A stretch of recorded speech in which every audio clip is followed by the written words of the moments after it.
Concepts of the liturgical year this morning, because it's something that not every church and not every denomination necessarily uses.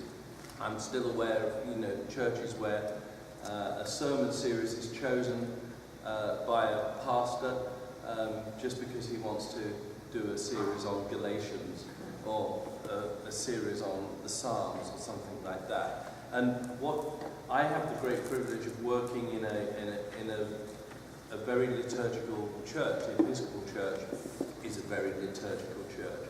The Roman Catholic Church is a very liturgical church with readings and forms of service that are set down and do not really change much at all from week to week. So if you go to a Roman Catholic Mass in any church in the world, you're really going to find the same order of service with the same text. Likewise in the Episcopal Church, it varies a little bit more in the Episcopal Church, but not quite so strict as the Romans with liturgy. But you can, by and large, get the same service wherever you go. And I find in the nonconformist churches, it's not necessarily a strength and it's not necessarily a weakness. But nonconformist churches tend to be a bit freer. I guess that's why they, in some quarters, are referred to as free churches.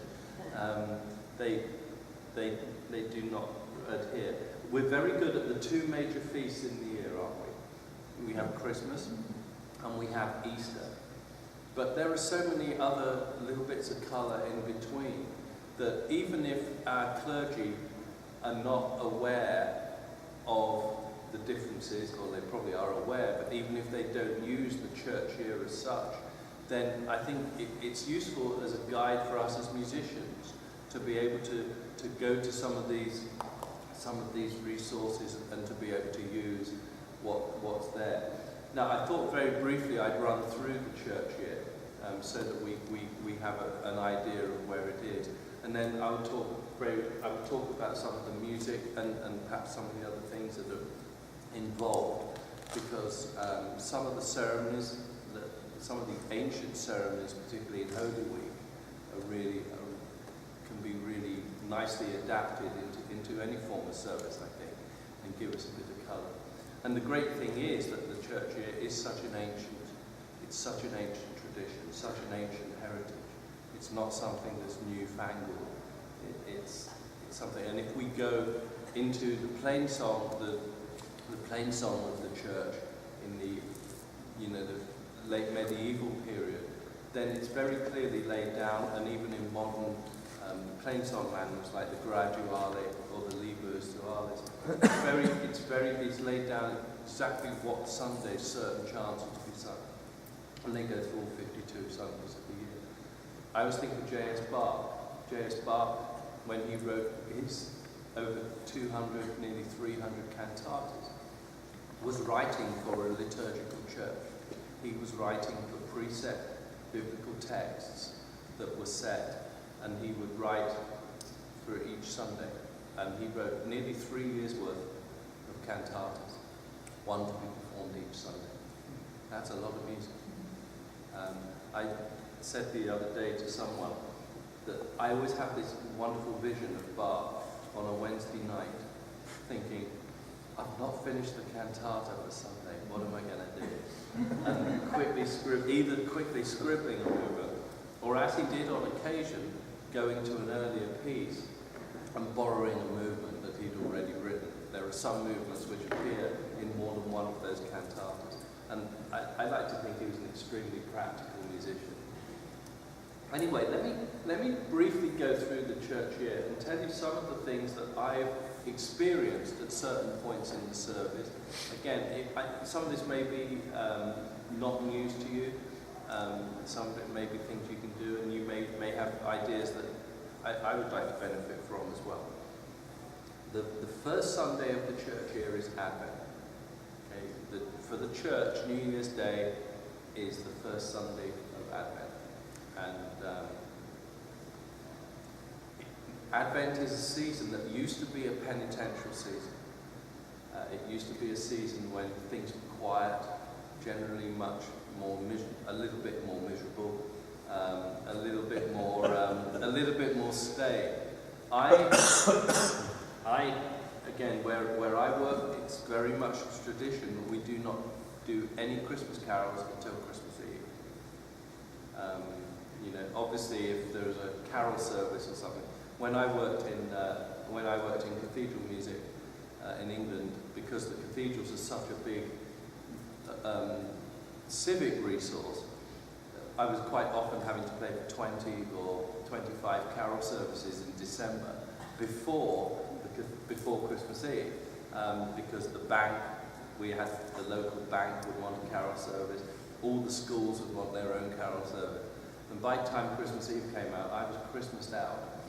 I didn't want to "O Come All Ye Faithful" anymore, and I was quite happy to, that once in Royal David City, just lay there for another year. But life is much easier now with a disestablished church in America. Anyway, so Advent is now much more, rather than being a time of penitence. There's an element of that to it, but it's seen much more in the church as a time of hope and expectation, obviously with Christmas. I always liken it to that point on Christmas Eve where you go to bed and you just can't wait for Christmas. When I was a child, I remember going to bed and just not being able to wait until Christmas Eve came, being so excited that I would lie awake and not want to go to sleep. But I knew if I didn't go to sleep, Father Christmas wouldn't come. And so that's how I look at Advent. It's that sort of expectation and that longing and that hope. So all our hymns, all our music references Advent. Paul Mansey's wonderful "Come, Lord Jesus, Come" is a wonderful piece for Advent. There's some wonderful, Oxford University Press published a really wonderful collection from music for Advent, which is really, really useful. It has all sorts of variety of music in it. Anyway, so that's the 4 Sundays of Advent. Some of you probably have Advent wreaths and mark those 4 Sundays with wreaths. Do you have the 3rd Sunday of Advent with a pink candle? Mm-hmm. Yeah. There are 2 Sundays in the year, that is one of them, which is known as Rose Sunday. And the colour of vestments is rose. But a lot of churches don't have rose vestments because they don't want to spend the money just for 2 Sundays in the year. Anyway, so that's Advent. The "O Come, Emmanuel," the well-known hymn, is a set of ancient antiphons that were meant to be sung in the last few days before Christmas. So I think the first verse was the antiphon for the 17th of December, the second for the 18th. And so you can play around with that sometimes. We occasionally will do one verse on, we'll accumulate the verses on Advent, so that first Sunday of Advent we'll sing 1 verse, second Sunday sing 2, third we'll sing 3, and gradually again build up that expectation, because they're known as the O antiphons, and you see that in the attribution in the hymn, the O antiphons there. And if you ever look up O antiphons, you'll find the text of O Come, Emmanuel. Another thing that we do in Advent, which is very, very powerful, is we do an Advent carol service. And during the Advent carol service, we start with the whole church in darkness. We give everybody a candle when they come in, and the whole church is in darkness. And the choir starts at the back of the church. Now, in traditional church building, the back of the church is referred to as the West End, because, as you know, old churches were built on the east-west line. And so the back of the church was the West End, and the altar is the East End.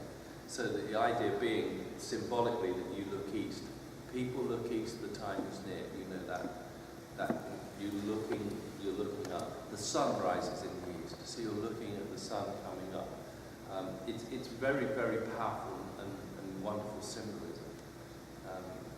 I actually work in a church that is on the north-south axis, but we still refer to the West End and the East End.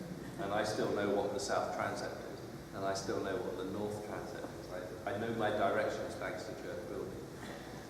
There was a wonderful tradition, you see it in some really old churches in England, where the East End, where the altar is, was put off at a slight angle. Have you all seen, anyone seen that? Where the building, instead of going in a straight line, it drifts slightly to the right. And that was symbolic of Christ's head drooping on the cross. So if you ever see that, that explains, does his head droop? That indicates that and that there. Anyway, I start on Advent Sunday with the choir in the West End, Everything in Darkness, and we sing the Advent responsory from Carols to Choirs, if you know those books. I look from afar and lo, I see the power of God coming, and the cloud covering the whole earth. And then as the service progresses, we do music and readings, and as the service progresses, the choir moves up gradually, and we move to different stations. So we start at the back, sing a couple of pieces there, process to about a third of the way up the nave, then sing something there, progress to another third of the way up the nave, sing there, and then gradually work our way up to the choir stalls.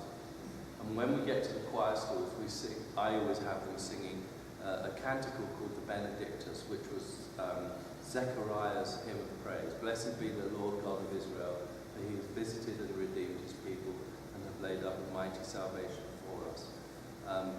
And we sing that, and I then improvise from starting very quietly, getting almost a full organ, while the congregation candles are lit. And the whole church then fills with light, because we've got to the east and the light comes up. And that's a really powerful service. Always finish with my favourite Advent hymn, Lo, He Comes with Clouds Descending, which is one of the finest tunes. Lo, He Comes is one of the finest tunes ever written. So that's the beginning of the church year. It's a really nice way to kick it off. And that to me is Christmas. I get a lot more out of Advent. When I talk about Lent, I'll make the point, I'll make it now, that composers and music is much better for the miserable seasons than it is for the happy ones. I agree. Yeah. Composers do misery and everything else really well. Probably because that's, we're much better expressing emotion. We all respond probably more to romantic music than we do perhaps to others, particularly if we're feeling that. I remember as a teenager being madly in love with, different girl each day, and going home putting on sloppy music and just feeling miserable. And, there's a sort of degree to which that's fun.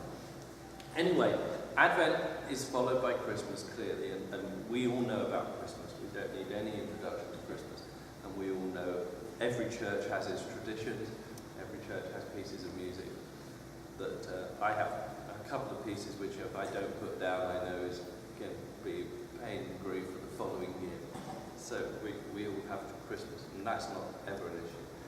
Christmas is followed immediately by the season of Epiphany, which I think is sometimes a bit of a Cinderella season. Epiphany, the actual feast day of Epiphany, is the 12th day of Christmas, the 6th of January. And we mark it in Little Rock with a combined service with all our Episcopal churches. We have a big deal for Epiphany. And then the season of Epiphany, which is a variable season for reasons we'll explain in a minute. And that has themes of light, of hope. On the 2nd of February is the Feast of Candlemas, which is the feast of presentation of Christ in the temple. And that's February the 2nd. And that's always a nice occasion to use candlelight again. There are services, if you find various service resources, there's something called the Service of Light, which uses canticles and candles and everything else. And Candlemas, of course, is called Candlemas because everyone had candles and did use that light. The light has come into the world. Simeon, to be a light to lighten the Gentiles, and to be the glory of thy people Israel, is the song of Simeon when he met Jesus for the first time in the temple. And that canticle called the Nunc Dimittis is a very, very strong part of any musical or liturgical tradition. We really hover around in Epiphany. We can go up to 7 or 8 Sundays in Epiphany. The last year, we only had 2 or 3 Sundays in Epiphany because Easter then determines everything else. And the date of Easter, I can never remember exactly how it's set, but it's the first Sunday after the spring equinox or something. And there is in the I don't know about any Baptist publications or any non-conformist publications, but in the Anglican prayer book, we have the date of Easter up until 2080 already laid out in our prayer book. It's going to be on my birthday when I'm 62. So my 62nd birthday is going to be April 17th. And I was quite surprised looking back that actually Easter Sunday hadn't been on my birthday in my lifetime. So it was. I remember Good Fridays and Maundy Thursdays and everything. Anyway, Ash Wednesday is the next, is what Easter determines the season of Lent. And we probably know a fair bit about Lent. A lot is apocryphal. We all know that, the Roman Catholics do not eat fish, do not eat meat on Fridays. That's not an urban legend. It's one of those things. Fast food places make a really good living out of fish sandwiches in the 6 weeks of Lent. There are, Ash Wednesday is a service, and again, probably many of your churches do mark Ash Wednesday. Do you use ash on Wednesday? Mm-hmm. You do, and there are a few churches now that offer ashes to go. They go to railway stations and do commuters and everything else. And isn't that you're supposed to use the palms from Palm Sunday the previous year? The palm crosses from Palm Sunday get burned, and we normally burn them on Shrove Tuesday, or Fat Tuesday. Yeah. And in England, it's Shrove Tuesday, it's Pancake Day, and we have a ceremonial burning of those there. But I think they just buy ashes from the church supply company, actually. Anyway, Lent proceeds through the next 5 or 6 Sundays up to Palm Sunday. The 4th Sunday of Lent is known as Gaudete Sunday, and it's the other Sunday in the year when pink vestments are included. The English name for 4th Sunday in Lent is Refreshment Sunday. Technically, even during Lent, Sundays remain feast days. So technically, if you've given up chocolate during Lent, you are allowed to eat it on Sundays. That's my justification. Because the 40 days of Lent do not include Sundays. So you can. I always thought that was strange. But yes. Yeah. On Sunday you can rejoice or something. That's right. Which Now we don't do. Exactly. Now in the Mass or the Eucharistic liturgy, the Gloria, which is the canticle that opens, "Glory be to God on high and in earth peace," that's omitted. And we also omit the word Alleluia. So any hymn that uses the word Alleluia is persona non grata for that period. Do you also do that during Advent? Some places do. We don't, because as I said, Advent, the emphasis on Advent has shifted in the last few years from being seen as a season of penitence.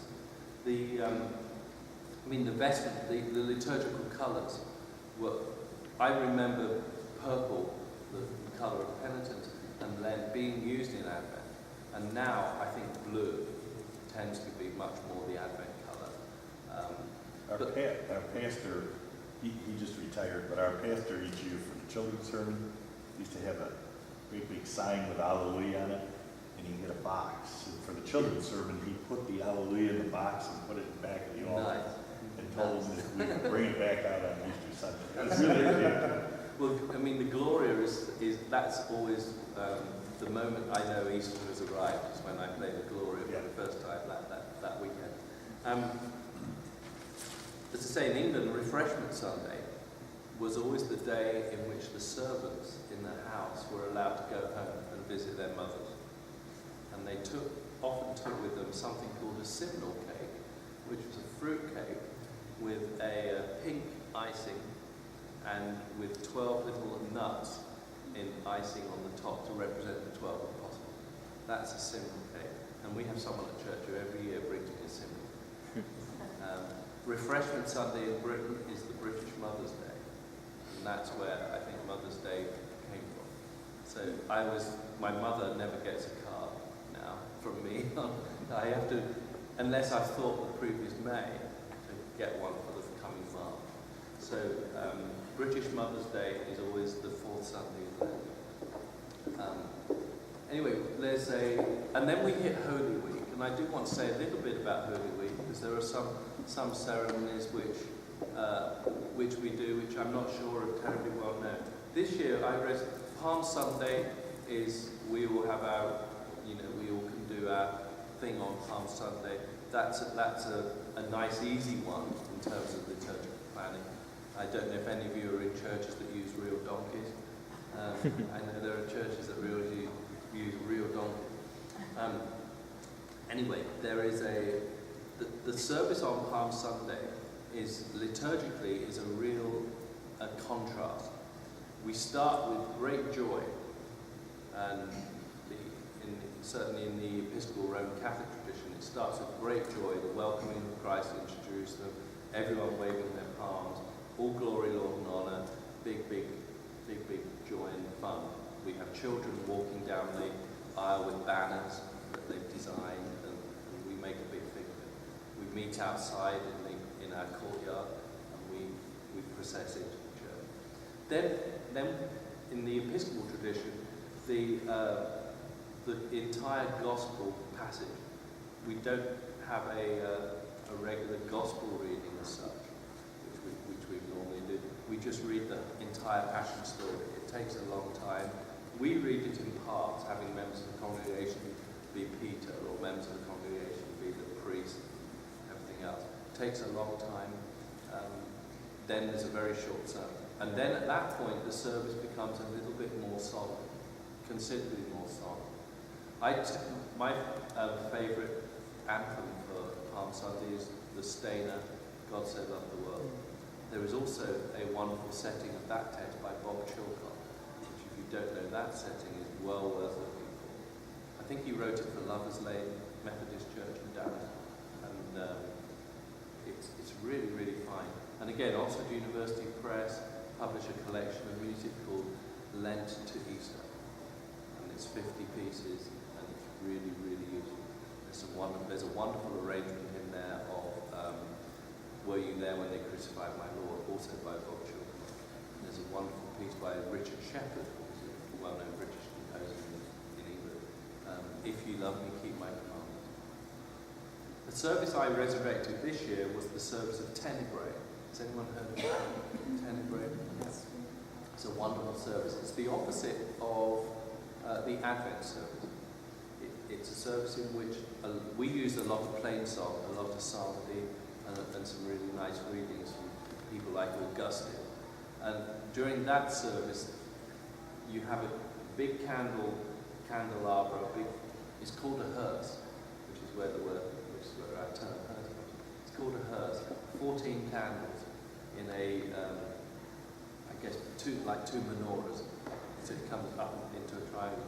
And as each reading and each psalm is read, the candles are extinguished. And the center candle is left alight, and towards the end of the service is hidden behind. We hid it behind the altar, and that's the light of Christ, which is hidden but never actually put out. And then the whole church is in darkness. We sang something suitably melancholic, and at that point there's a very loud noise which, depending on your theology, represents either the earthquake of the crucifixion or represents Christ going down into hell. old term of harrowing hell. Okay, and so there's a big noise. Now, the best moment of a year for the organist, because all I did is use my forearm on full organ and just put the organ down. And it made me jump. So I don't know what it did with anyone else. It's quite a noise. I'm not going to demonstrate it, but it's quite a noise. Hold that down for 5 or 6 seconds, then the candle is brought out and everyone leaves. That's an incredibly powerful service. And it's one that's well worth exploring. As musicians, I think we are involved. Sometimes we don't use drama nearly enough. And liturgy and planning of services is very dramatic. One of our priests is a former actress. And she has this real sense of drama and stagecraft. And it obviously needs to be rehearsed and done well, but when done well, it can be very powerful. The traditional time for that service is the Wednesday of Holy Week, but we do it on the evening of Palm Sunday. Once every 3 or 4 years, I feel the need to do a Stainer crucifixion. I have a great personal love of that piece. Some people would say that's irrational, but there was once a cathedral organist who was asked what he thought of Stainer's crucifixion. His reply was he thought it was a jolly good idea.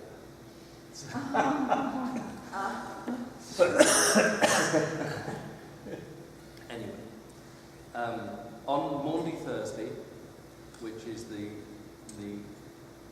occasion in the church when we celebrate the institution of the Lord's Supper, the institution of communion service, that again can be seen as a little break in the gloom. It can be quite a joyful service at the start. Some churches will bring the Gloria back for that occasion. It's not unknown. The colour is white. The liturgical colour is white on Maundy Thursday, again in a lot of places. That includes the ceremony of washing the feet, which is the mandata, which is the command from which we get the word Maundy. And we, again, in the tradition that I know, we make a big thing of that, having a formal foot washing. We sing, I usually put down Ubi Caritas, where God is love, where there is love, there is God. There's a nice piece by Richard Shepherd in that collection I mentioned. If you love me, keep my commandments, and I will pray the Father, and he will save you. No, I'm sort of, a new commandment I give unto you. I'm thinking Thomas Tanner. A new commandment I give unto you, that you love one another as I have loved you.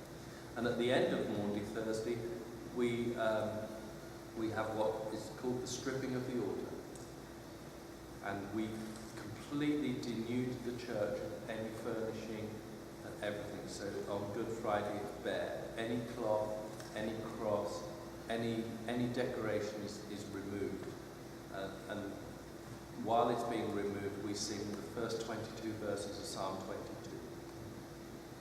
which is the psalm that Christ quoted when he was on the cross. My God, why hast thou forsaken me?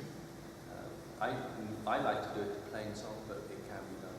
I know churches where they will sing the Miserere by Allegri. That is beyond some choirs who don't have sopranos who can sing top C. But there are other settings of that text. That is normally a piece that should be sung on Ash Wednesday, but that's another story. Good Friday is a very simple liturgy for us. We have what we call the veneration of the cross, which nonconformists tend to be a little bit wary of, because they think you're bowing to a piece of wood and everything else. But it's just we put a big bare wooden cross at the front, and people just can gaze at it. And while we sing, an ancient text, the ancient text that was normally sung during that is called the Reproaches. Oh my people, what have I done to you? How hast thou forsaken me? And then on Easter Saturday, we precede Easter. technically begins at sundown on the Saturday in terms of church, because we have the Easter Vigil. If you remember the Roman Catholic Church, of course you are allowed to go to church on Saturday evening as part of your Sunday and make that your Sunday obligation. The Saturday Vigil Mass is a very popular Mass with a lot of people because it frees up the whole day on Sunday. When I lived in Ireland, the time for me to go shopping was always about 6 o'clock on a Saturday, because it was only the Protestants that were shopping at that time. And in the south of Ireland, it was even better because there aren't many Protestants in the south of Ireland. Easter Day, we know about, and I made the point yesterday, I sometimes think Easter Day is probably the most under-rehearsed day of the year, because Good Friday and Maundy Thursday take a lot of energy with all those different ceremonies there. And then the church here gets into party mode, because we have the great 50 days of Easter, and the church really is in the season of Easter for those 50 days. We have a huge candle that sits up at the front, the Paschal candle, which sits there for the whole 50 days of Easter. It then is put away but used at funerals, because funerals are regarded as Easter liturgies. So we always have an Easter, the colours and the trappings for Easter Day every time we have a funeral, which of course is entirely appropriate. The next feast that comes along is the Feast of the Ascension, and that comes on the 40 days after Easter. It's always on a Thursday. The Roman Catholics, because they can't get people out on Thursday for one sort of slightly frivolous reason, they have transferred the Feast of the Ascension to the following Sunday. They've done the same with the Epiphany too.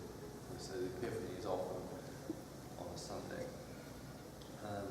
The Ascension is obviously a joyful time. It's still part of the Easter season. There is a couple of wonderful settings of God is gone up with a triumphant shout is the anthem text that I always associate with that.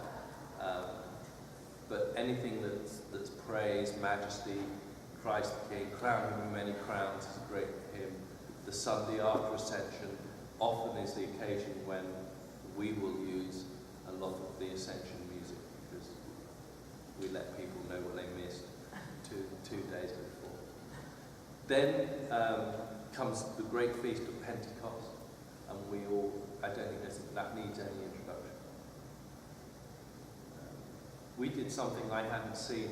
I've only been in this church, I'm in for a year now, and we did something that I haven't witnessed before, which is very appropriate. We had everyone who spoke a foreign language was invited to submit the language they spoke, and the gospel was procured in that language. And then when we read the gospel, everyone stood up, and about 40, 50 different languages, the gospel was read simultaneously in all those languages. That's really effective. I was quite impressed. We did that last year. Yeah. It's impressive. We even had Old Testament Greek. Not Old Testament Greek, there's no such thing, but we had... there is, if you say so. Yeah, we probably did have Old Testament Greek. The clergy used their knowledge of Hebrew. Which church are you at? I'm at St. Mark's Church in Little Rock. In Little Rock, Arkansas? Yeah. Oh. And so that was really effective as a way to emphasize the gospel. And then it was read in English, so we all did understand. And then comes the only church feast that is named after a doctrine, as opposed to after a person or an event, and that's the Sunday of the Trinity. And there are some settings of I Saw the Lord. There's some wonderful. There's some good music for that. Some great hymns. Holy, holy, holy is the great Trinitarian hymn, of course. So that's the first thing that goes into my music list for Trinity. And then we hit what's known as ordinary time. And we end up with 25 or 26 Sundays after Pentecost. The final Sunday of the year has become, in recent years, has become known as the Feast of Christ the King. And that, again, is a good theme. To me, it's like having a big party. It's like it's a liturgical Shrove Tuesday. You get rid of all your energy before you hit Advent. So that's the church year in fairly brief, quick terms. There are some other occasions during the year that we mark. We mark certain church feasts that we're aware of. There's the Feast of the Transfiguration. I think that's in August. I can't remember my dates. The first day of the year is known as the Feast of the Holy Name of Jesus. I think the Roman Catholic Church has a Marian feast that day. There's Corpus Christi, which is in June, which is again a celebration of the Eucharist. And there's music for all of these feasts. We're St. Mark's Church, and we tend to mark St. Mark, our patronal saint, at the end of April. St. Mark's Day is at the end of April. And I know other churches do that. There are things, they're called rogation days. You know about rogation days? There are 2 or 3 of those in the year. And they're in May. Some of them are in May. And they mark Thanksgiving for the creation. And on the rogation days in ancient England, or in old England, the parish clergy would beat the bounds of the parish. And they would walk round the edge of the parish blessing all the fields. And so it's a time when we can sing our harvest pieces. We can sing some Come Ye Thankful People Come, things like that. So it gives us a little bit more occasion. Now, the one thing that I don't know whether your churches use it, but I know several do, is the use of the Revised Common Lectionary, which is now out. And I talked earlier about people choosing their own readings. There is something called the Revised Common Lectionary, the RCL, and the wonderful thing about that is that it provides a series of readings. I did look up look it up. This is, for example, Advent. It provides an Old Testament reading and a New Testament reading. And Hang on, I'll take not this one. There we go.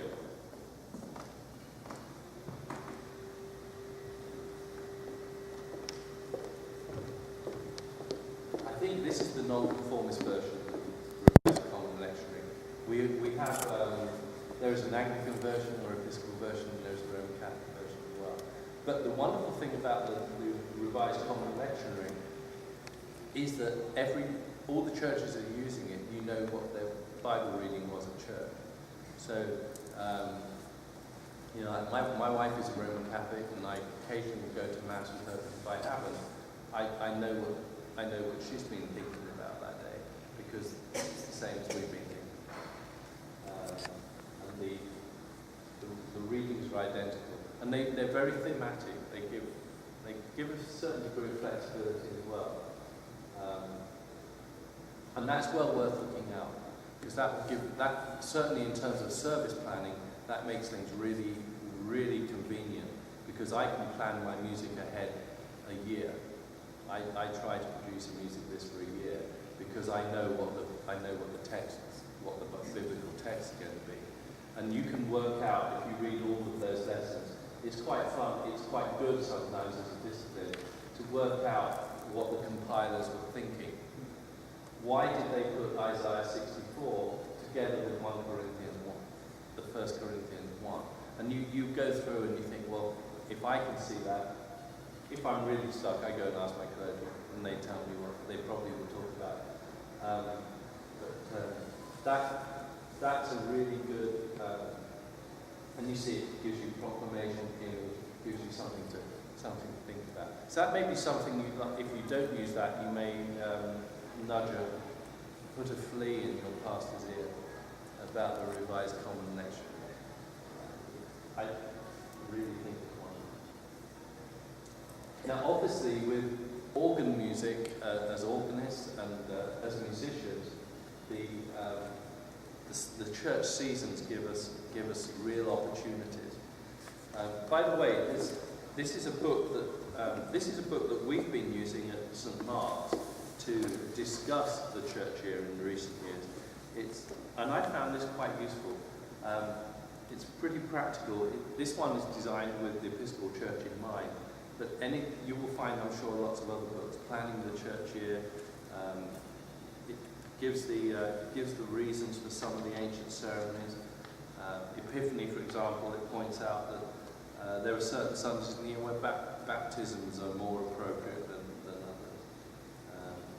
Now, I'm aware that the Episcopal Church and others, the Episcopal Church that baptise infants have a different theology of baptism, or a slightly different view of it. But there are Sundays, the first Sunday of Advent, for example, is always the baptism of Christ. It's always when we mark the baptism of Christ. And that's clearly an appropriate Sunday for baptism. We found this very useful. It's called Planning the Church Year, and it's by Leonel, Leonel Mitchell. Leonel Mitchell. And there is a new edition of this. This is the old edition. There's a new bright white cover with red writing. We've done baptisms on Easter Vigils. Yes, that's right. Well, that was the traditional time. It was when and there is there's a wonderful old series of rituals in the Sundays before, which meant, I think the Roman Catholic Church still will do, and certainly I've seen it done. All Saints Beverly Hills, which was a really, really fine Episcopal church, had a great farcing rectical chorale. I went there for a Sunday during Lent. And the people who are going to get baptized or confirmed on Easter Eve, the ancient thing was that they would be allowed to the first half of the service, and then they would be asked to leave while the communion happened. And they were given little things like salt, they were given things like bread, they were given little gifts as they left. And I can't remember all of them, but there's something for every Sunday. And then, so when they come into church on the Easter Eve, they're welcome to communion for the first time. It's again very, very powerful symbolism and very dramatic. And the tradition and the heritage of what we have is sometimes overlooked because we're so keen to get into, I guess, modern things that we need to, I think, resurrect some of that sometimes. And the studies I read show that young people like the old and like that element of tradition. That's what attracts them. And I think if we present it really attractively, then we can do great things. Now, in terms of music and music resources, there are several things. I like to, and I was trying to find it, and I couldn't get online earlier because I lost my password. I was trying to find it, but if you go online, you will find, for example, plainsong chants. As I mentioned earlier, some of the plainsong chants set for each Sunday. I like occasionally to find, if I'm at a loose end and I'm on the fourth Sunday of ordinary time or whatever, I like to find the plainsong chants for that day. And either I will improvise on them or I will play them through. Plainsong is wonderful to improvise on, and I'll talk about that in my session on 2-minute interludes. But plainsong is wonderful because there's no expectation on a particular pulse, and you can be. Let me. We all know this plainsong melody.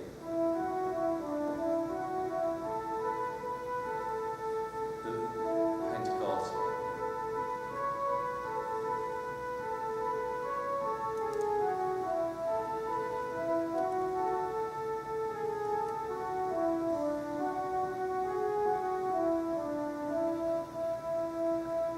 really simple things you can do with these plainsong melodies. If you like French music, you'll recognize some of this. Just with a simple pedal and a chord. I like to put slightly blue notes in these chords sometimes.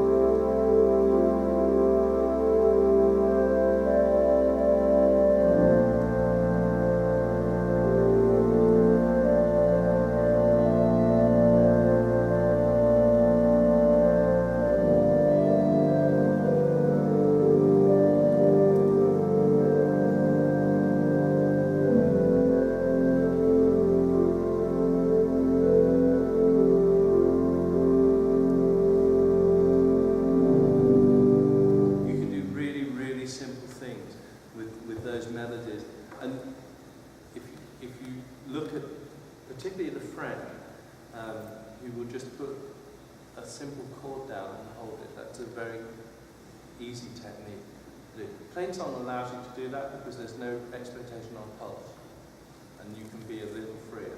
So you're not needing to do that. I find it very meditative. Listen to plainsong a few times. Go and listen to the monks of Solesnes. Solesnes, which is the very famous French abbey where they keep plainsong alive. And there are several discs and recordings of them. And just listen and get that feeling of complete freedom.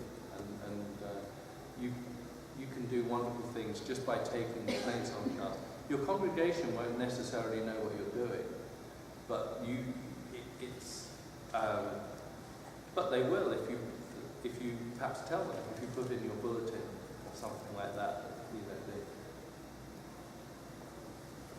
The organ music today includes the plainsong chant for the fourth Sunday of Advent or something like that. It's good. I was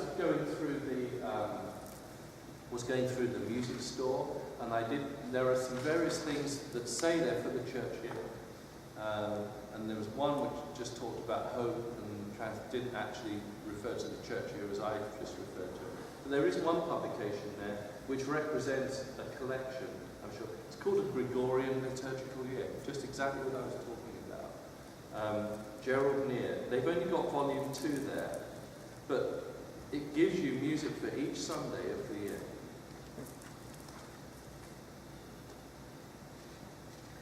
This one starts on Ash Wednesday. So you can see at the beginning, he lays out each Sunday. Advent 1, Advent 2, Christmas Day, Holy Family, Christmas, Mary, Mother of God, Christmas, Baptism of the Lord, last Sunday of Epiphany, Transfiguration, which is August the 6th. I was right, I knew it was August. Ash Wednesday, Lent 1, Lent 2, Lent 3, Lent 4, Lent 5. Easter 1, Easter 2, Easter 3, Easter 4, Easter 5. Gives you the plainsong gives you a piece based on the plainsong for each Sunday. And again, they're not that tricky. They're not that tricky. Let me try, and this one only lasts a minute. They're short. Let me play this one for Easter 2.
something short, quite effective, a little bit different. That's also good. There are a wonderful resource for liturgical playing as well in the many sets of chorale preludes.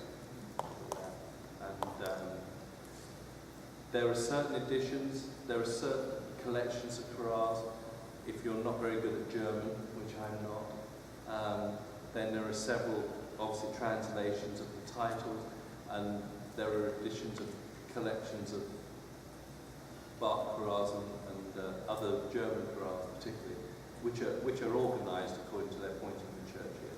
There's a collection I use quite frequently as a resource, published by the Oxford University Press. It comes in 4 books, and it's called Seasonal Chorale Preludes.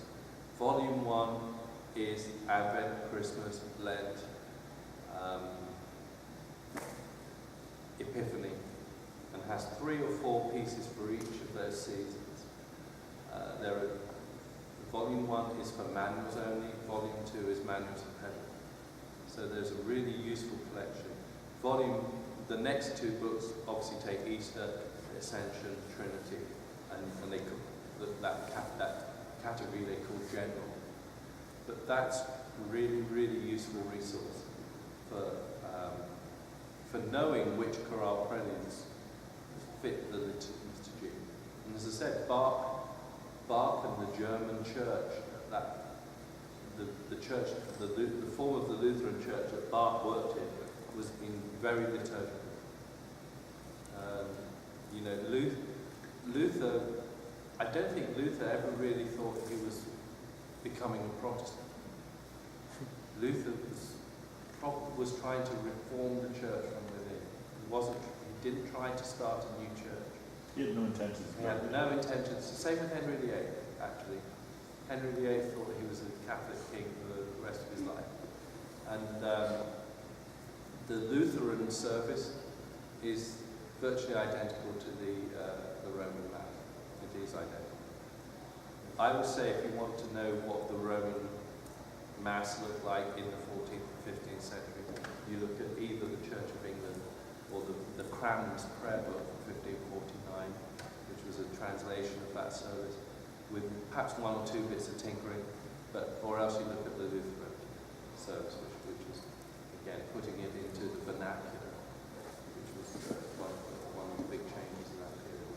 So chorale preludes are extremely useful. Hymnals are extremely useful.